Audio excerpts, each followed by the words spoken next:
Hello दोस्तों, नमस्कार। और मैं एच के, और आज का हमारा टॉपिक रहेगा उपसर्ग। देखिए, उपसर्ग के बारे में आपने पढ़ा है। देखिए, उपसर्ग क्या है, पहले तो इसको बता देते हैं। उपसर्ग दो शब्दांशों से मिलकर बना है, उप और दूसरा शब्द है सर्ग। उप का अर्थ होता है समीप, और सर्ग का अर्थ होता है सृष्टि करना। सृष्टि करना या नया बनाना। उप का अर्थ होता है समीप, और सर्ग का अर्थ होता है सृष्टि करना या नया बनाना। कहने का तात्पर्य है कि समीप आकर नया बनाना। समीप आकर नया बनाना यानी कि पास आकर के नया शब्द की जब रचना करता है तो उसको हम क्या कहते हैं? उपसर्ग कहते हैं। ये दो शब्दांशों से मिलकर बना है उप। उप समीप और सर्ग माने सृष्टि करना या नया बनाना। तो इसी को हम क्या कहते हैं? उपसर्ग कहते हैं। उपसर्ग कहते हैं यानी कि किसी शब्द के पास आकर के और उस शब्द में परिवर्तन कर देना, नया बना देना ही उपसर्ग कहलाता है। अब आती है उपसर्ग की परिभाषा। तो उपसर्ग की परिभाषा क्या है?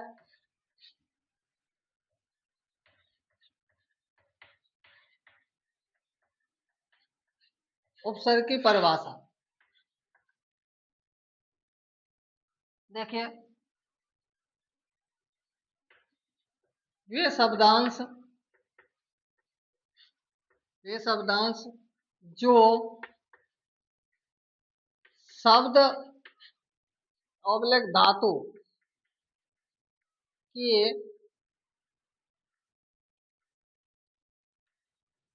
आगे जुड़कर उसमें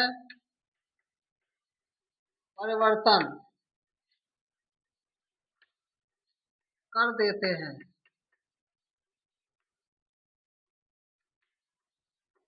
उन्हें उपसर्ग कहते हैं।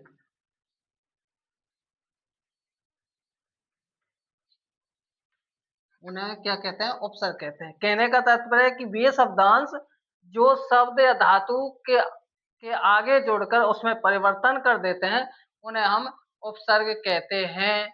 मैंने बताया था कि उप का अर्थ है पास या समीप, और सर्ग का अर्थ है नया बनाना।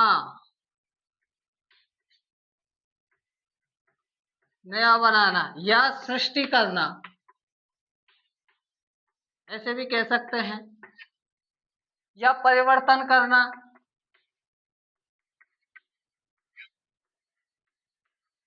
ऐसे भी कह सकते हैं। यानी कि शब्द के पास आकर के और शब्द में जुड़ करके ये क्या करते हैं? शब्द में परिवर्तन कर देते हैं, तो उसी को हम क्या कहते हैं? उपसर्ग कहते हैं। यही उपसर्ग की परिभाषा है कि वे शब्दांश जो शब्द या धातु के आगे जोड़कर उसमें परिवर्तन कर देते हैं, उन्हें ही हम क्या कहते हैं? उपसर्ग कहते हैं। और उपसर्ग का हमने ये बताया कि उप माने समीप होता है, सर्ग माने नया बनाना या सृष्टि करना या परिवर्तन करना, एक ही बात। उपसर्ग जितने भी होते हैं, उपसर्ग जो होते हैं वो क्या होते हैं? अव्यय होते हैं। क्या होते हैं? अव्यय होते हैं। उपसर्ग जितने भी होते हैं वो अव्यय होते हैं। अब बात अव्यय क्या होता है? अव्यय जिन शब्दों पर लिंग विभक्ति का कोई भी प्रभाव नहीं पड़ता है, उनको हम क्या कहते हैं? अव्यय कहते हैं। उपसर्गों की संख्या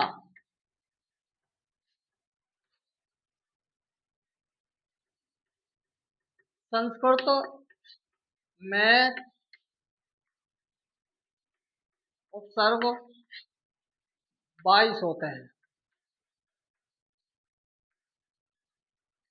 संस्कृत में उपसर्ग कितने होते हैं? 22 होते हैं। नंबर 1 जैसे प्रत्यय उपसर्ग, इसका अर्थ होता है अधिक।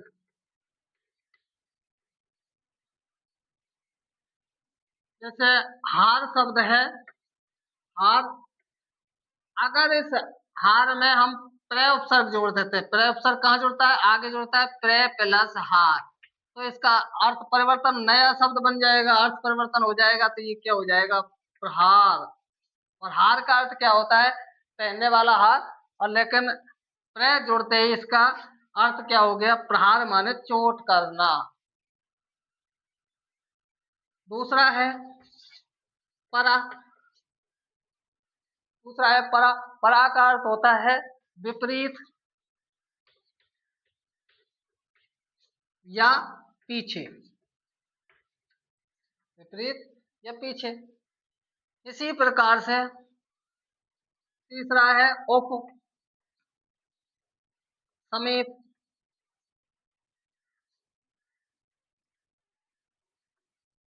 नी, नीचे, या रहित भी कह सकते हैं। इस प्रकार से ये उपसर्ग जो होते हैं हमारे 22 होते हैं। और 22 अब इनका प्रयोग देखो, जैसे हम दुर उपसर्ग है, दुर, दुर को अगर हम जन में जोड़े, अब जन माने क्या होता है? आदमी। जन का अर्थ जो होता है वो होता है आदमी। और अगर दुर इसमें उपसर्ग लगा दें तो ये क्या बन जाएगा? दुर्जन। और दुर्जन का अर्थ क्या हो जाएगा? बुरा आदमी।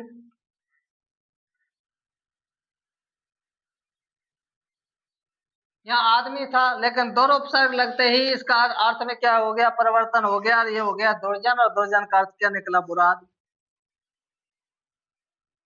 ऐसे ही आस, अगर आपको निर जोड़ दें तो क्या हो जाएगा? निराश। अर्थ परिवर्तन हो गया दुखी। इसका अर्थ क्या हो जाएगा? दुखी। और आस माने प्रतीक्षा करना या किसी से आशा करना, और इस निराश का क्या हो जाएगा? दुखी। इसी प्रकार से योग में अगर हम जोड़े, उप जोड़े तो क्या हो जाएगा? उपयोग। कहने का तात्पर्य मेरा ये है कि उपसर्ग का अर्थ होता है समीप आकर के और उसमें परिवर्तन कर देना या नया शब्द बना देना ही उपसर्ग कहलाता है। उपसर्ग की परिभाषा है कि वे शब्दांश जो शब्द या धातु के आगे जुड़कर के अर्थ में परिवर्तन कर देते हैं, उनको ही हम उपसर्ग कहते हैं। और उपसर्गों की संख्या संस्कृत में 22 होती है। जैसे प्र, अधिक, परा, विपरीत, और अप, दूर, सम, भली प्रकार से, या समान, अनु, पीछे, अब, नीचे या दूर, हीनता अर्थ निकालता है। सु का अर्थ होता है सुंदर, उद, ऊपर, और अभी, और। ऐसे ही निस, निर, दोस, दोर, वी, आन,